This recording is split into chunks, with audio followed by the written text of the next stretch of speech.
Hello and welcome to yet another episode of Let's Play the Secret World. Um, when last we left off my character, we were in the test chamber and we were tasked with choosing one of the 9 weapons. And I asked you guys to give me some pointers. Well, I got a total of 4 recommendations or requests rather. Fist, Hammer, Elementalism, and Chaos.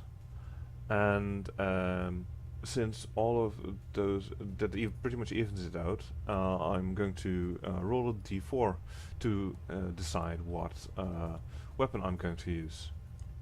So if you have a little moment, let's see what comes out of this roll.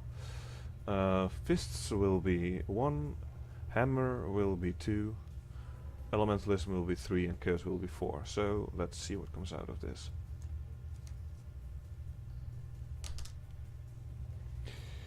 And we will be going with Chaos. Chaos was over here with the magic.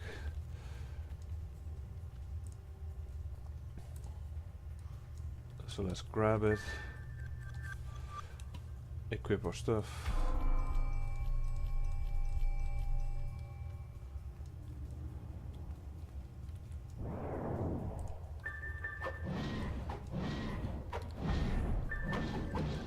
And bam, there you have it.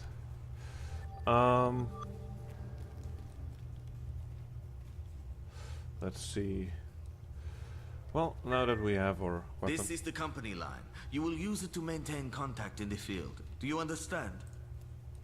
That is all. Yep, I pretty much understand that I can use this phone to talk with the boss. Anyways, let's get to our primary contact. Right after this. Now, in the secret world, you not only get the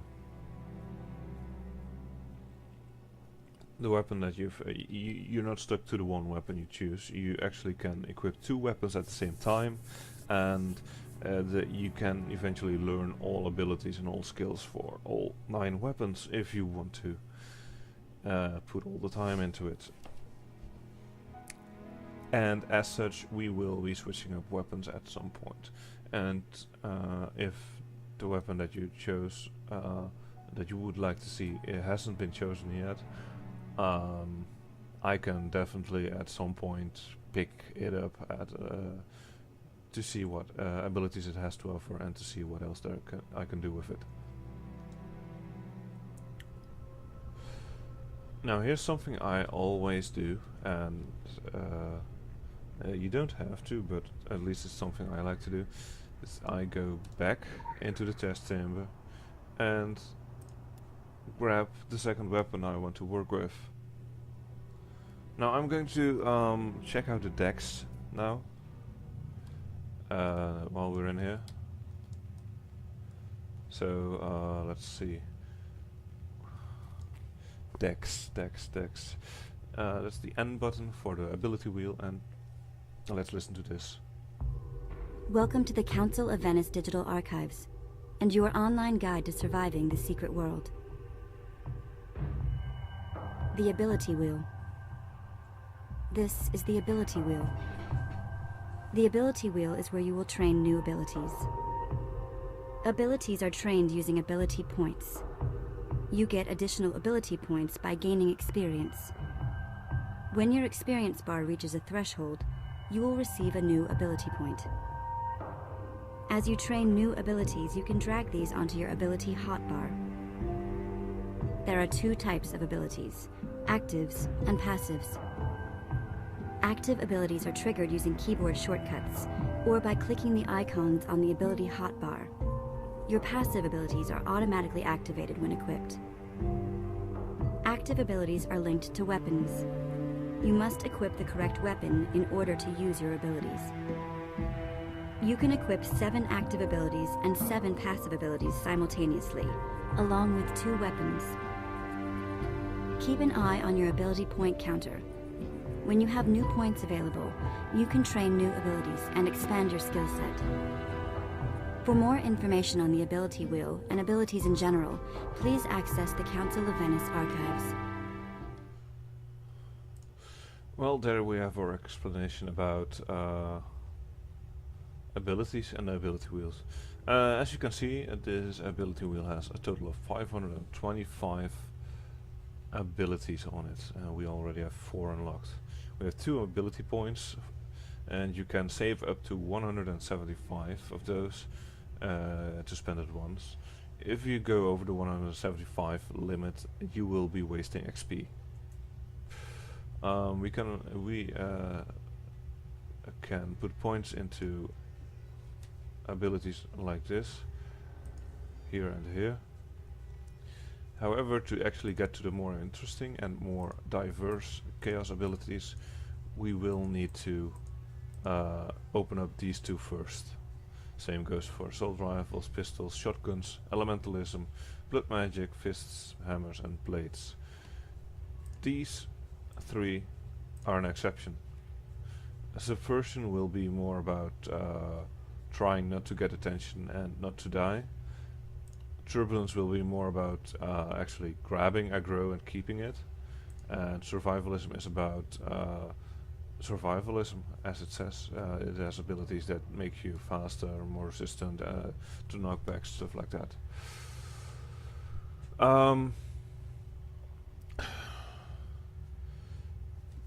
We are going to look at the decks. The decks is this little bar over here. Decks are pre-made possible combinations of weapons and abilities. There are a set of starter decks over here. The Cage Master, for example. If we wait until this loads, there we have it. The Cage Master is someone who uses blood magic and fists. Here you can see the passive abilities. Here you can see the active abilities. Here you can see what weapons are used. If we have all these and these little circles denote where you can find the actual abilities needed to create this deck. If we have all the abilities complete, we can click on this button and claim this piece of clothing.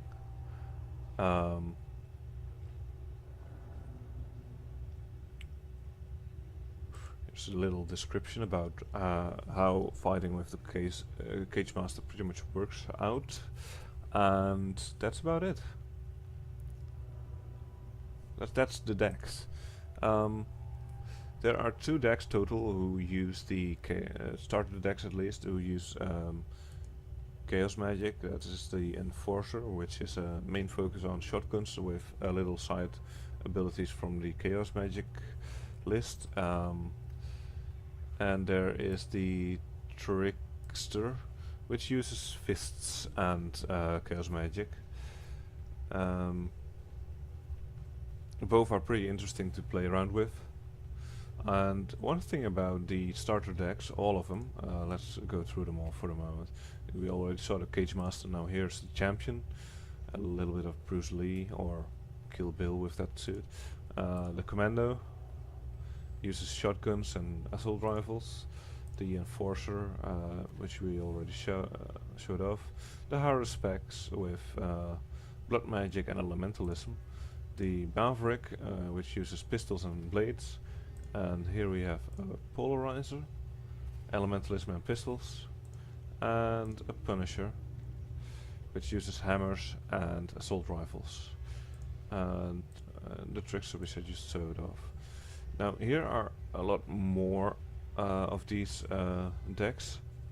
These particular decks, the Bodyguard, Bounty Hunter, Fixer, Goon, Grifter, etc., they're all specific to the Illuminati. The Templar have different set, and the Dragon have a different set as well. Let's go look through them for a moment. The Bodyguard, it's this one. It uses shotguns and hammers. It's very much a tanking build. The Bounty Hunter, shotguns and pistols, DPS all the way it seems.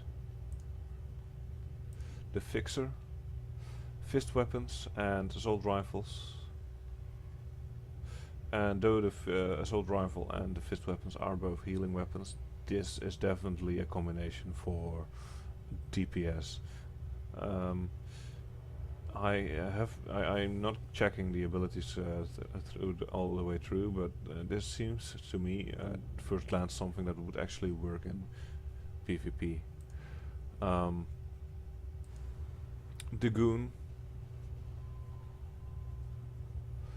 The goon seems to me to be a decent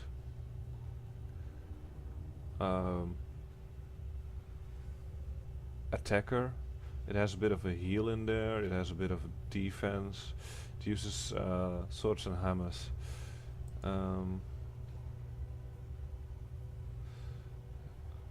Oh no, this deck is actually intended for tanking. Let's see what the bodyguard is for then. Supports dealing with many enemies at once. Devastating blast attacks, yada yada yada. Survivability and area of effect, but not not tanking per se. Alright. So the goon is the tank. And again you get the outfit if you finish the deck. Let's continue. This is the grifter. Elementalism and shotguns.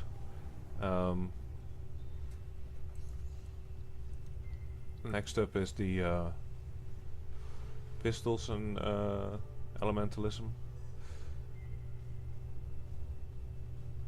which is the gunslinger.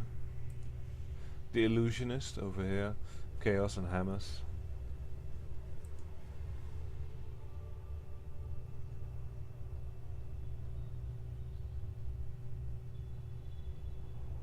Best used to focus on single enemy. Extra damage.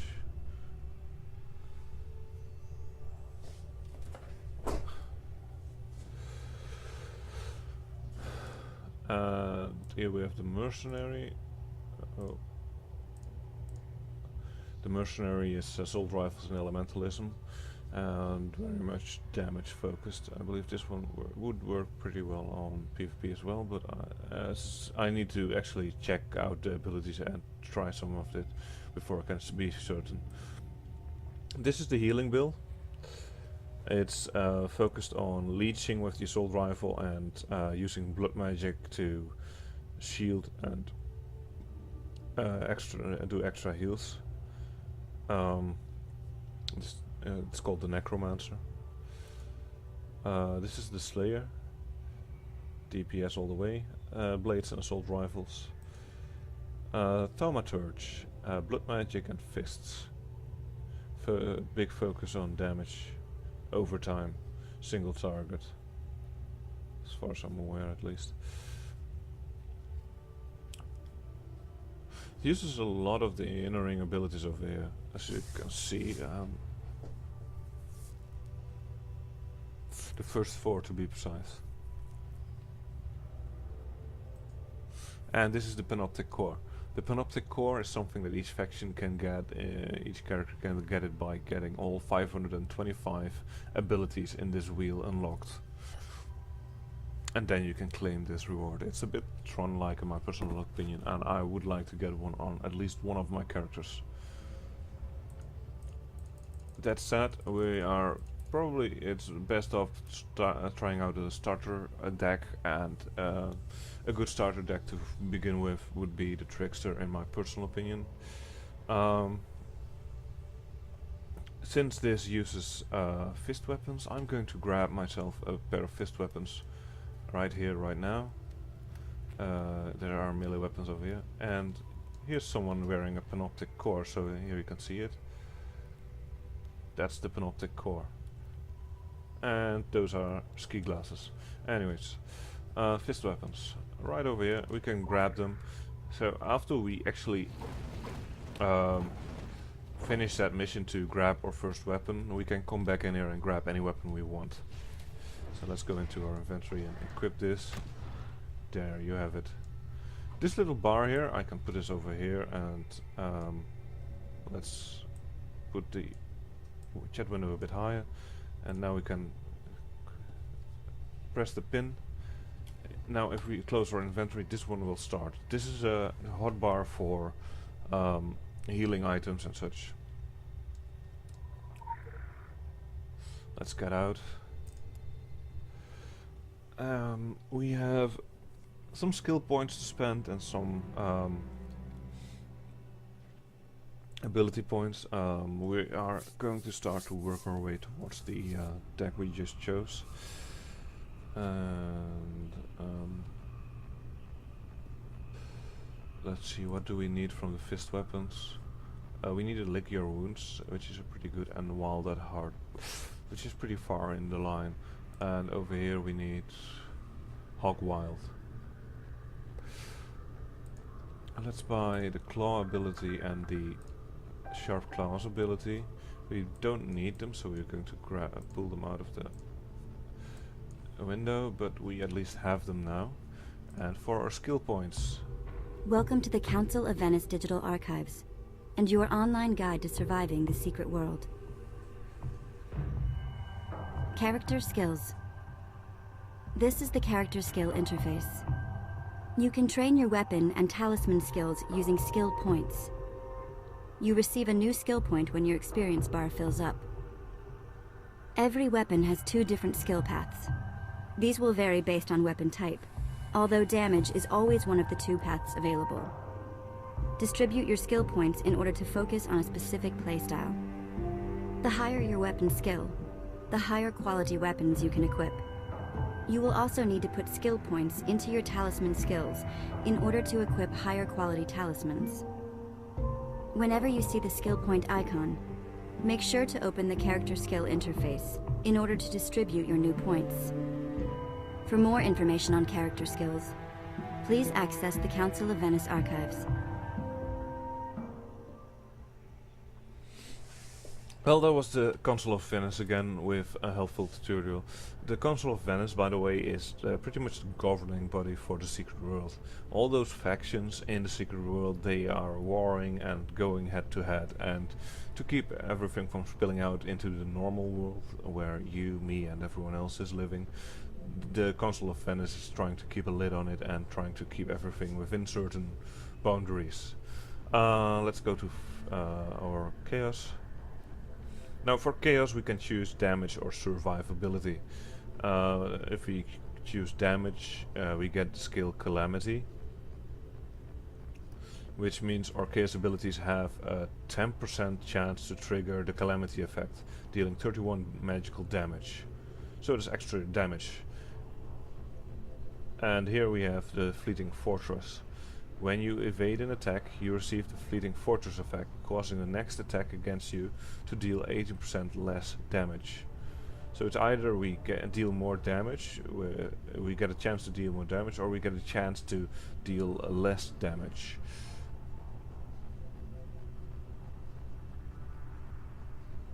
Or no, not to deal less damage, but to get less damage. Einy, miny, mo. Let's go for survivability on this one. It's always nice to be better at surviving. Now for fists we have damage and healing. For the damage skill, follow-up. Increase the damage and healing done by your savage sweep and feral regrowth by 5%. Or we get warmth. Your fist healing abilities cause the target to receive 0.66% additional healing from all sources. This effect can stack up to 5 times. Either way, I'm going for healing in this one as well.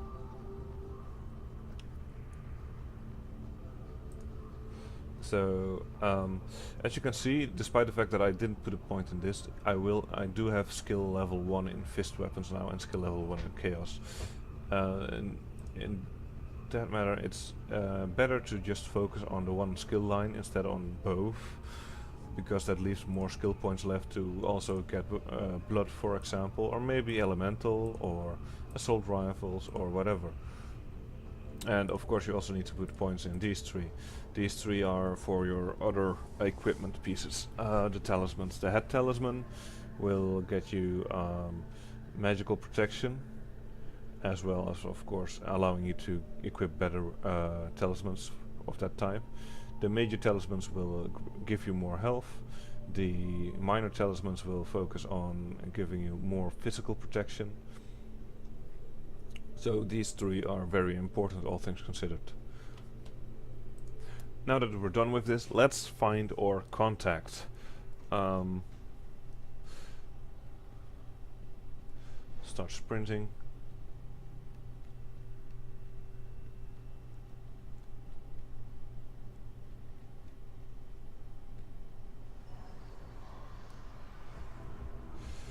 Now this is a piece of lore, and this particular piece of lore can be found in each base of so this one is for the Illuminati. There's another one very much with exactly the same lore piece in the Dragon's town of Seoul, and there's one in London for the Templar. These are found within areas that can't be accessed by other factions. So you will never find a Templar here or a Dragon here. So this piece of lore is only available to me. However, I wouldn't be able to get it in the other towns. So let's grab this one at least. And say hi to the buzzing. Let's go to lore, global, ancient mysteries, and the buzzing. You need to go through total awareness now. This is how the lore pieces look like. And this particular part is very interesting. There's a lot of gibberish standing here, and what it means basically is that the little bee inside of your head is trying to make sense of information it is getting from the world and then putting it into words for you to understand. And that is how lore works in this game. Lore is information put out there by those bees. Help me help you.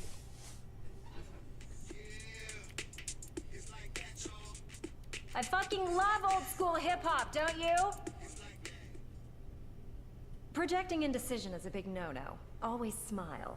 But this isn't another test. We don't do probation. You're either in or you're out. The Illuminati are very achievement-focused. It's like Xbox, only everything is hardcore. The ethic I really want to instill in you is to aim high and achieve even higher. It's not just in your best interest, it reflects on me too, and that is super important. Make me look bad, I'll mount your head on my wall as an object lesson to the next fuck-up. God, it is so cute when you new guys think I'm kidding. Solomon Island. A little town and a preppy school with connections to us have kind of vanished off the coast of Maine. The people aren't a major deal. Do you know how many disappearances there are in the United States every year? We do. But our noses need to be totally clean on this one. The military are involved, and we have limited bandwidth to stall the shitheels at the DoD. Give an old dude a red button to press, it's like Viagra to them. I want you out on Solomon Island to assess the impact on our bottom line. You can skip the traffic and the quarantine by traveling through Agartha. Just use your initiative, but not too much initiative. That comes across as desperate. Ciao, ciao.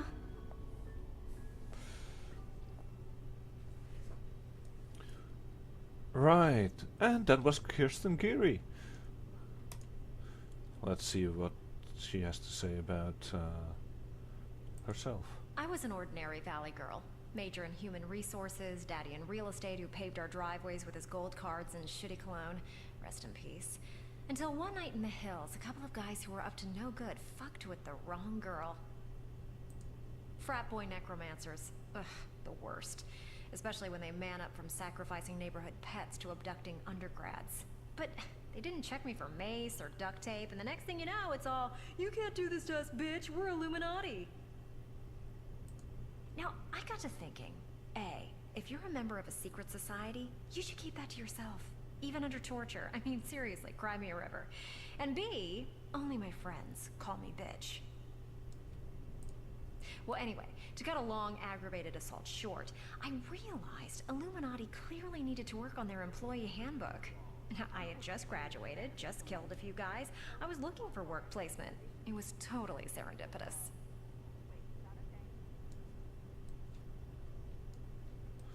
She's definitely a piece of work. Definitely. Anyways, there's a little quest here that we can that will unlock at some point. Tick in that positive outcome box.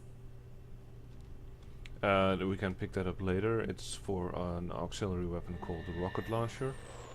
And here we learn how to sprint by pressing X to toggle sprint. Evaluation, he ups and eats a gun, and everyone's like, awkward.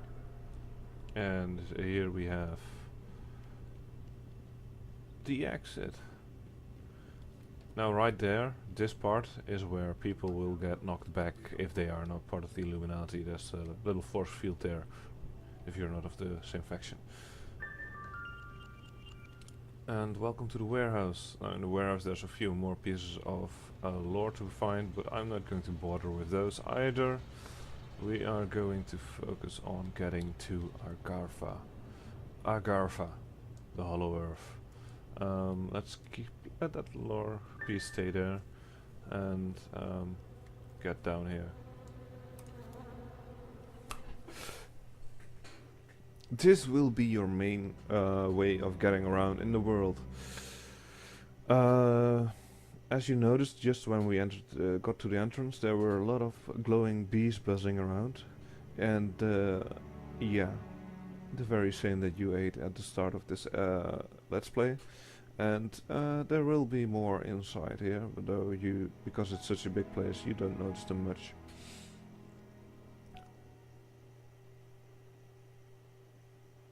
If I'm correct, we will get a cutscene right after we get in, so let's wait for that.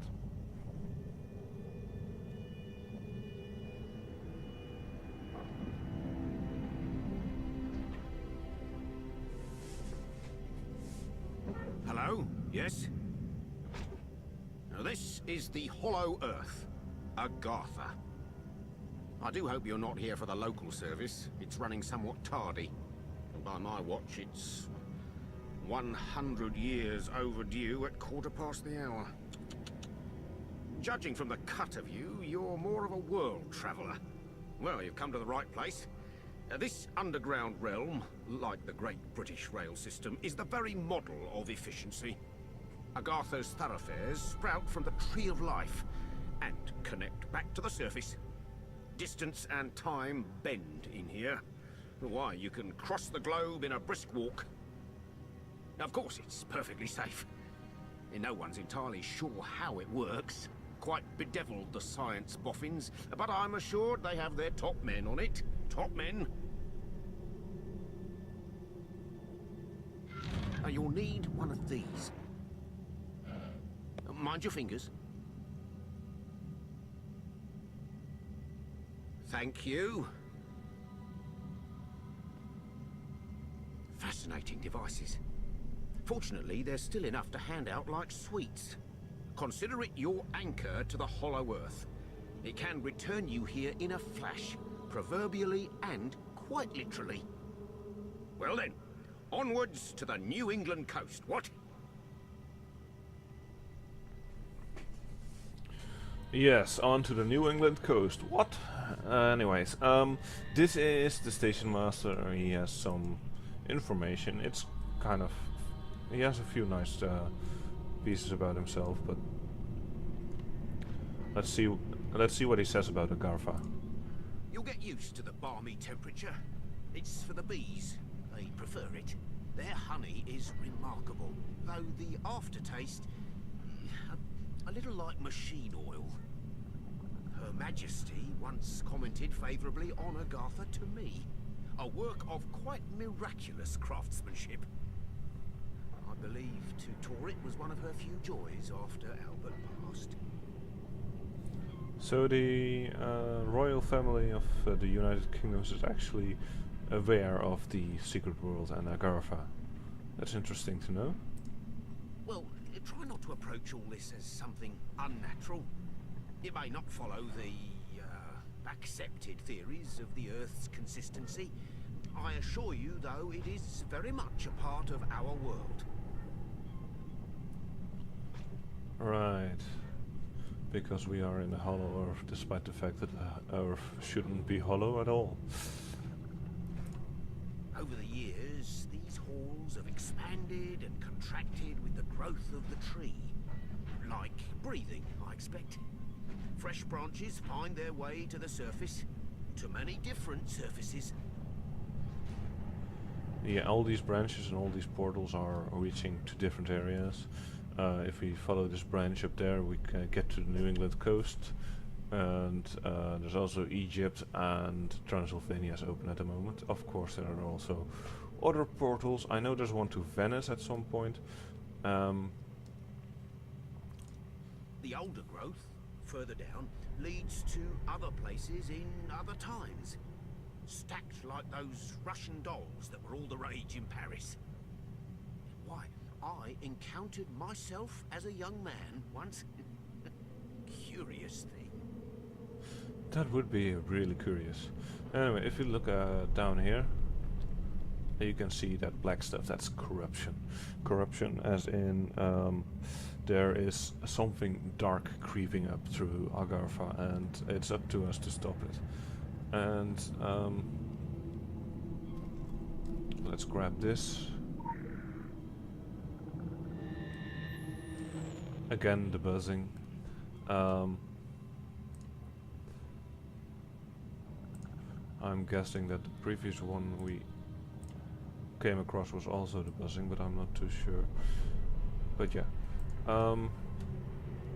This is Agartha. This is also a place where a lot of players will gather for events and stuff, and to find groups for nightmare modes. You can see people in all sorts of clothing. I mean, this has a commander jacket, and this one has something very purple. Ew. Ninja outfits. This is a Templar outfit, as you can see at the symbol there.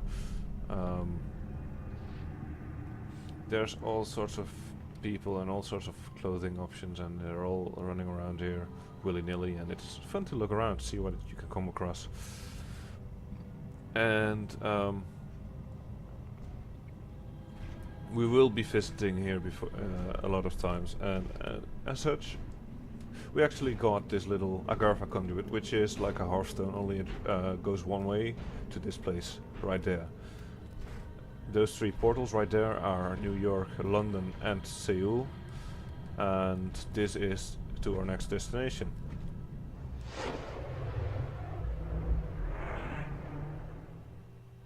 So next episode we will enter this portal and go to King's Mouth. If you like this episode, or if you would like to see certain things, comment below, like this video, and so on and so forth. I will be continuing these videos for the foreseeable future, but because I really enjoy doing these. So I hope to see you next time. Goodbye.